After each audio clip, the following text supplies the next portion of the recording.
Here we are again, folks. Lindsay Huddleston with Sports Psychology Solutions and the Coach's Culture here with Coach Taylor Peruchietti. Did I say the name the correct way? Right, yeah. And she told me it sounds easier than it looks when you write it down, because at first you look at it and see it. She is the first year, but not first year coaching. Let me make that understood. First year coach at Waverly High School, the girls varsity. She's doing some great things over there. She's been with the program for a while. I'm going to turn to my partner in crime, Keith Keys, to the new crib Tate, to give a worthy introduction to Taylor, because I'm just getting to know her now, and she's deserving of some background. Coach Taylor, Waverly High School.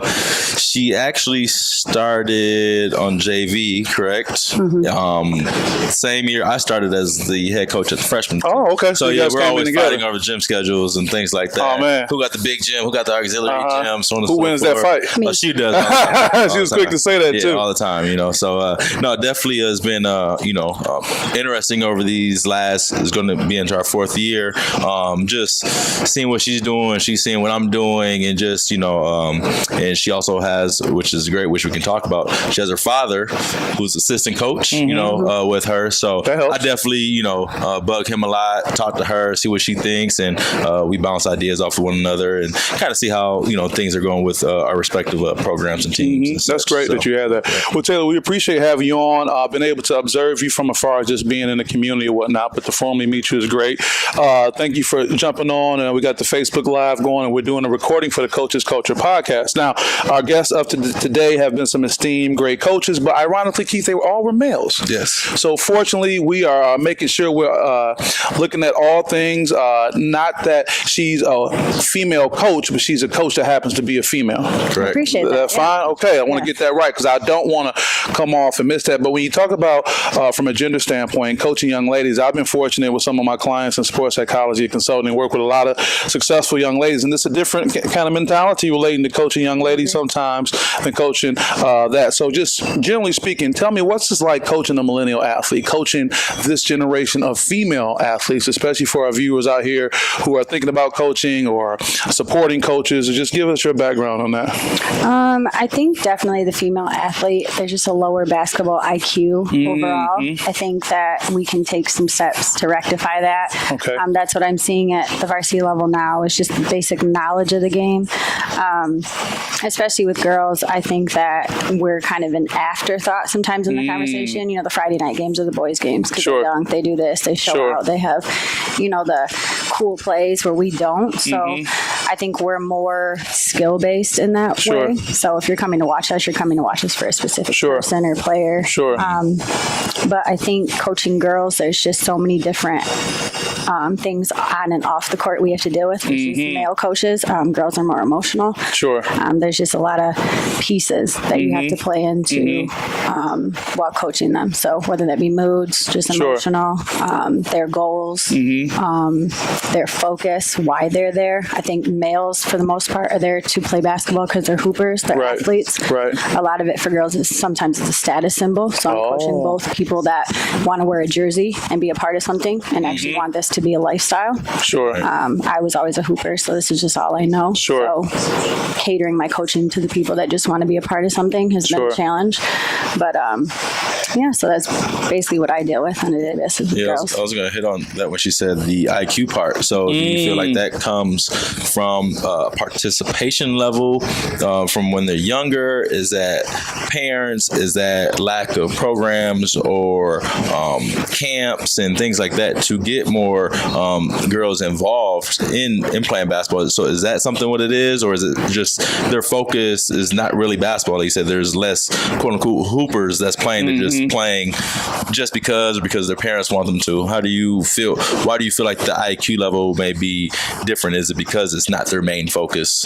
They don't watch basketball. I've been playing since I was in 4th grade, and I watched it. My biggest role model was Diana Taurasi, Lisa Leslie, Ruth Riley. I watched them on a consistent basis. And I think watching the game helped develop my IQ, but I just had a passion for it at a young age. So when I was out of practice, I was laying on the ground shooting a basketball. I was outside with my dad. I was doing things on and off the court, and it just became a lifestyle for me. But I think it started because I started in 4th grade, and I had coaches that were teaching the right things. I think that we're not breaking basketball down enough.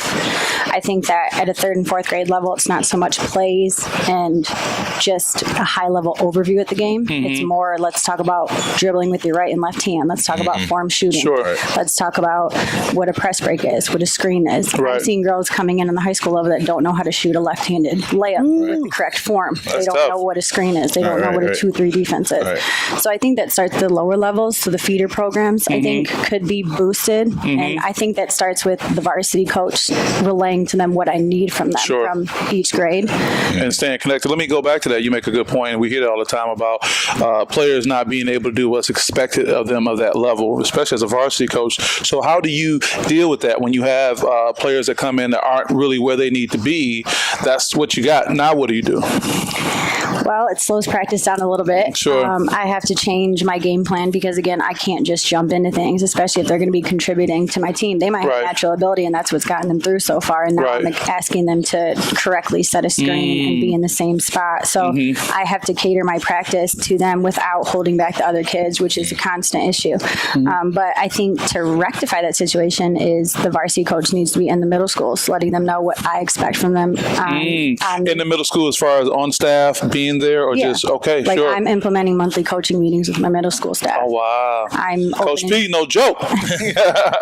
I'm opening my practices up to the middle school. I'm wanting the middle school to be part of it. My team is, I'm the game manager for the middle school teams on the weekends and whenever they have me, and I want my kids in the gym. But I think that if they know what I expect and I give them maybe a little bit of an idea of what I'm running, they can start that off at a 5th grade level. And when they get to me, it's a smoother transition. I think it's, it's a progression that we're missing. I think that from 5th grade, it's different to 6th grade to 7th grade to 8th grade. So it's like starting fresh every single year. We're learning different plays, different mindsets, different coaching styles. But if we can get a level of consistency and what the end game is and what I expect from them in 5th grade, 6th grade, 7th, 8th grade, and they know me and I'm around, it makes it more relevant. It makes it more of an attainable goal. Right now, people are just telling them to do things. And are you going to play in high school? No, I'm the varsity coach. I'm going to be coaching you, and this is what I need from you to play for me. And if I set those expectations from the beginning, my first year,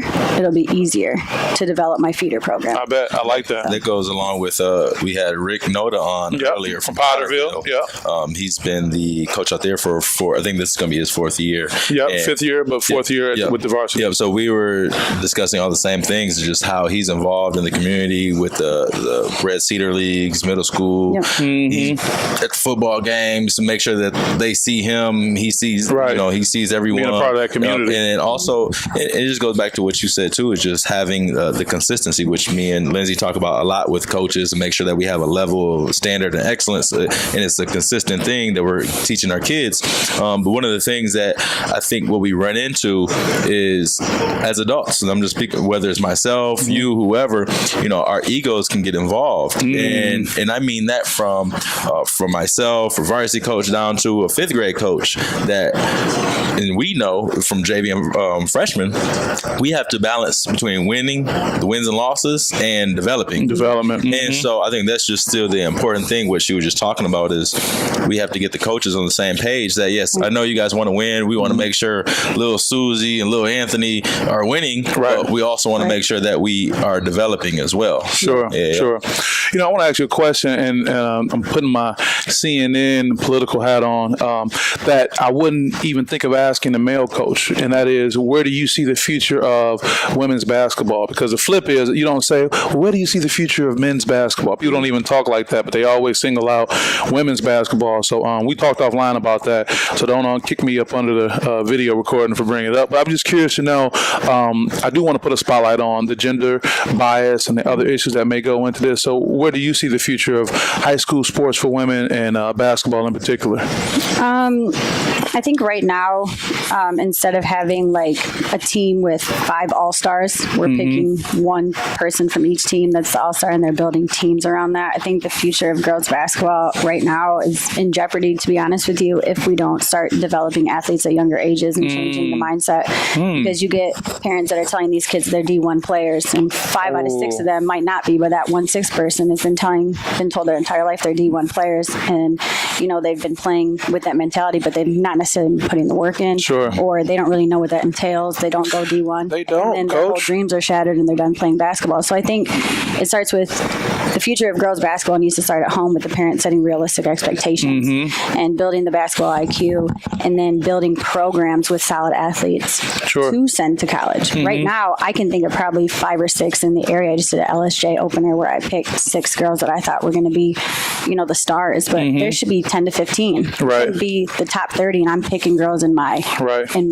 division. Right. You know what I'm saying? Sure. So I think that instead of building teams around 1 or 2 players, we should be trying to change the narrative to making all of them want to be D1 or pushing them to be a D1 player and asking things of them that we would if they were going to college. Like I went D3, so I don't know the D2, D1, but I know what the work I put in. So I can only tell which them was a what lot, I know. I'm sure. Yeah, and it's night and day from what they put in now. And to be honest, that D1 talk, everyone wants to go D1. I don't know if they really want them problems, or what comes with that. We're setting them up to not be successful. Because D1 sounds great and we glamorize it, but they have no idea about the 2-a-days or getting up at 5 a.m. to go run 3 miles and then running a track to make a 6-minute mile and then going to do open gym and then to go lift all while doing classes. And if you're not consistent with keeping up with that, there's a chance that you can lose your opportunity because it's not guaranteed. And are they ready for that? And I don't make them do 2-a-days. I don't make them lift. I don't make them run a time mile, and all that I had to take on as a college athlete. So in the transition for me, I had to change my mindset. I just had the talent to be able to skate by on the court, but outside of it, I had to learn to run 3 miles. I had to learn to get up at 5 and do 3-a-days and make 6-minute miles. So I had to learn things, but because I already had the foundation, it was an easier transition. Right. So if you have the mindset of a D1 player but not the work ethic, it's going to be an even bigger transition for you. You're going to end up at a community college because it's easier. And it'd be tough. I want to stay with that same point, and I'll go back to Keith.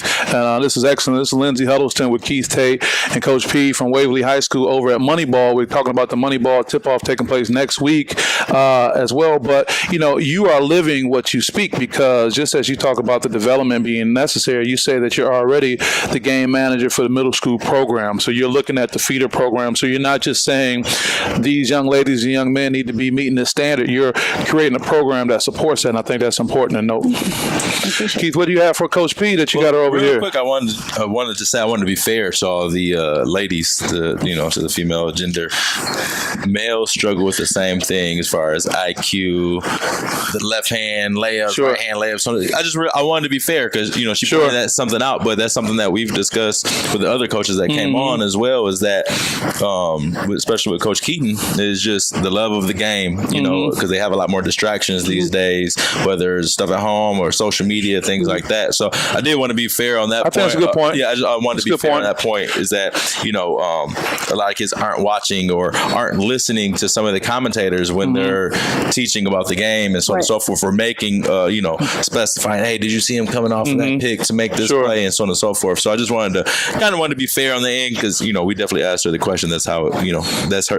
That's what it is, and that's true. I just wanted to point that out to make sure that it's across the board. Can I add to that too? I mean, when you talked about that, you make a good point. I think a lot of times the male players may be able to get by because of their athleticism a little bit more. Right. But talk about it. I mean, you go to Moneyball, not this past summer, but a summer ago when the young ladies were playing. For me, I was still front and center for the ladies game because of the fundamentals. I can appreciate a nice drop step. I can appreciate a crisp pocket pass. And you probably don't expect there's going to be a dunk, but I see Miles Bridges or Jaren Jackson later for that. But I think it's really important to point out to be a student of the game, and people need to be able to look at the fundamentals and be able to be taken by that, and I just think that's a good thing to focus on when you talk about that development.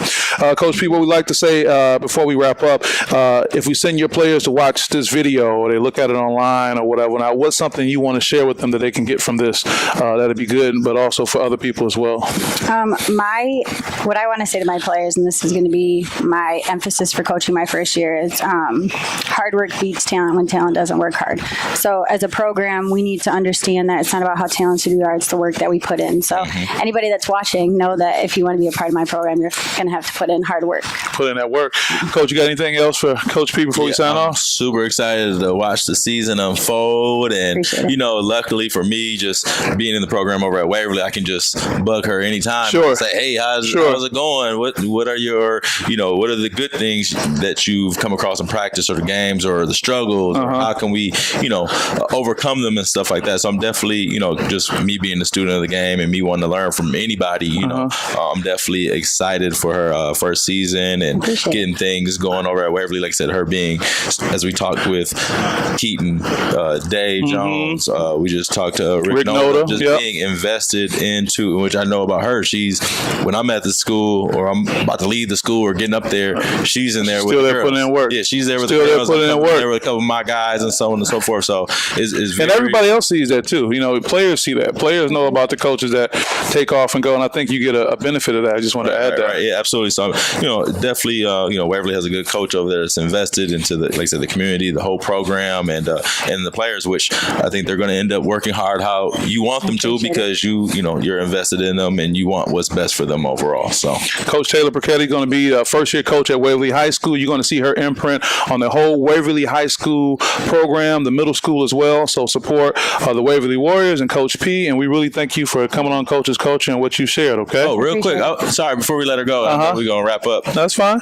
Also, I just wanted to point out she's also a lacrosse assistant coach on the collegiate level. Oh, wow. You kind of let that little resume piece. No, we got to share that kind of stuff to the folks. Tell us more about this. Thank you, Keith. Yes. This year will be my first year at Olivet College as a lacrosse coach as well. So I'm excited for that opportunity. I played both sports in college. Sure. So to be able to be a varsity coach and an assistant college coach for two sports. That's amazing. Amazing. I'm blessed. So. You are blessed, and that's a great opportunity for your players to be able to learn from us. You hear that? Coach P got it all going on over there at Waverly, and also we got to keep an eye on her at Olivet as well. So with that, we'll sign off. We're over here at Moneyball. Got one more special guest we want to have you guys. So if you're on Facebook Live, keep an ear, and on our podcast, be coming up next. So thank you very much. Thank you, Taylor. Appreciate it.